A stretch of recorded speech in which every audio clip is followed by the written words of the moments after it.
दोस्तों 1992 में अजय देवगन करिश्मा कपूर की फिल्म जिगर रिलीज हुई थी। ये फूल और कांटे के बाद अजय देवगन की दूसरी फिल्म थी और करिश्मा कपूर की 7वीं रिलीज, जिसमें से 6 उसी साल आई 1992। मैं 11 साल का था और उस समय मुझे एक्शन और सस्पेंस फिल्में पसंद थी। पिछले साल अजय देवगन की पहली फिल्म फूल और कांटे देखने के बाद, जिस पे ऑलरेडी एक वीडियो बना चुका हूं, लिंक आपकी स्क्रीन पे है, मैं उनकी अगली पिक्चर का इंतजार कर रहा था, यह आशा लेकर कि जो भी फिल्म होगी वो फूल और कांटे जैसे मसालेदार एक्शन एंटरटेनर होगी। तो यहां से आज की कहानी शुरू होती है दोस्तों। संडे का दिन था, मुझे अभी भी साफ याद है। साल में एक बार मेरे पिताजी फैमिली को मुंबई के ताज होटल ले जाया करते थे, उनके पसंदीदा restaurant which used to be called the Shamiana. Buffet लगा था उधर ब्रेकफास्ट के टाइम, तो हम चारों यानी कि पिताजी, माताजी, छोटी बहन और मैं ताज होटल गए ब्रेकफास्ट करने। खूब एंजॉय किया। ब्रेकफास्ट के बाद जो उस समय एक छोटी सी बुक शॉप होती थी लॉबी एरिया के पीछे, वहां जाके हमेशा की तरह पिताजी ने कहा कि अपनी पसंद की कोई सी भी एक ऑडियो कैसेट खरीद लेना। इसके बाद वापसी में टैक्सी के अंदर मेरे फादर ने मुझसे पूछा कि तुम्हें फिल्म देखनी है, तो मैंने तुरंत जवाब दिया जी हां, क्योंकि मुझे पिताजी के साथ सिनेमा जाकर फिल्में देखना बहुत पसंद था दोस्तों। ऑलरेडी काफी फिल्में देख चुका था उनके साथ मिड 80 से लेकर उस टाइम तक 1992 तक। तो पिताजी ने पूछा कौन सी देखनी, और पता नहीं एग्जैक्टली क्यों बट मेरे मुंह से फौरन जवाब आया जिगर। ये सुनकर मेरे फादर तुरंत समझ गए होंगे कि मेरी मदर और छोटी बहन इस फिल्म को तो नहीं देख पाएंगे।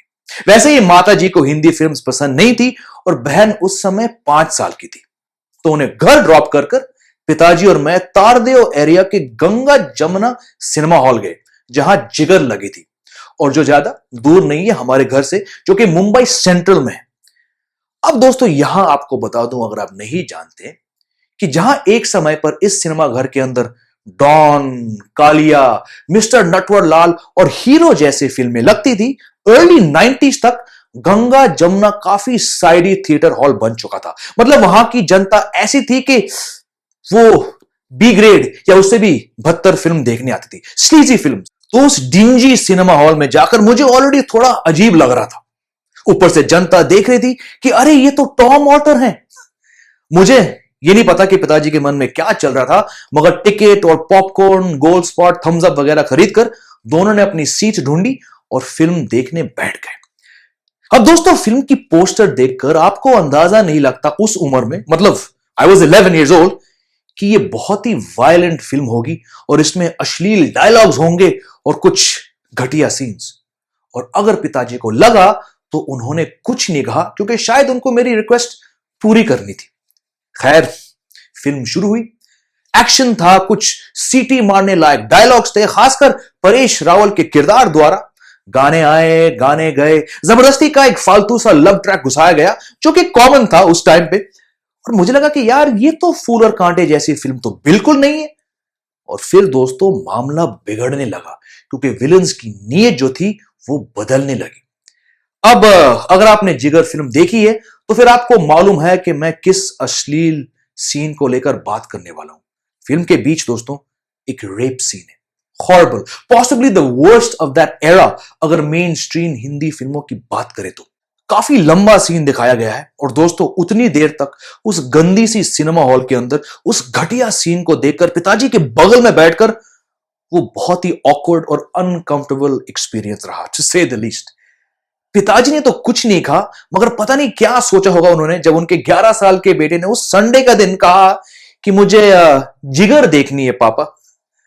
अब जो भी बचा कुछ पॉपकॉर्न था मेरे पास, मैं उस पैकेट में खोजने लगा और बस ये सोच रहा था कि प्रभु बस किसी तरह से इस सीन को फास्ट फॉरवर्ड कर दो, खत्म कर दो। ये किस मुसीबत में डाल दिया मुझे, क्यों मैंने जिगर पिक्चर चुनी देखने के लिए, वो भी आज के दिन, संडे के दिन। सच में दोस्तों बहुत सारी फिल्में देखी मैंने अपने पिताजी के साथ सिनेमा घरों में, मगर जिगर जैसी वाहियात फिल्म देखने का एक अलग एक्सपीरियंस रहा। For all, like I said, for all the wrong reasons. वो फिल्म हमने कैसे कंप्लीट करी वो पिताजी और मैं ही जानते हैं। मेरे पिताजी बीच फिल्म से निकलने में शायद यकीन नहीं करते थे एज एन एक्टर, जो समझते थे कि एक पिक्चर बनाने में कितनी मेहनत जाती है। तो शायद तभी उन्होंने लेट्स गो होम नहीं कहा। उन्होंने कुछ नहीं कहा फिल्म के बीच और फिल्म के बाद, और फिर वापसी टैक्सी के अंदर भी उन्होंने कुछ नहीं कहा मुझसे। और उस दिन के बाद दोस्तों, मैंने कभी भी पिताजी से कोई भी अजय देवगन फिल्म देखने के लिए नहीं कहा। क्या आपके साथ ऐसा कुछ हुआ है कभी? Awkward situation with parents? Let me know by commenting below. बाकी चलता हूं, ख्याल रखें और मिलते हैं आपसे जल्द एक नए वीडियो के साथ। गुड बाय, टेक केयर, जय हिंद।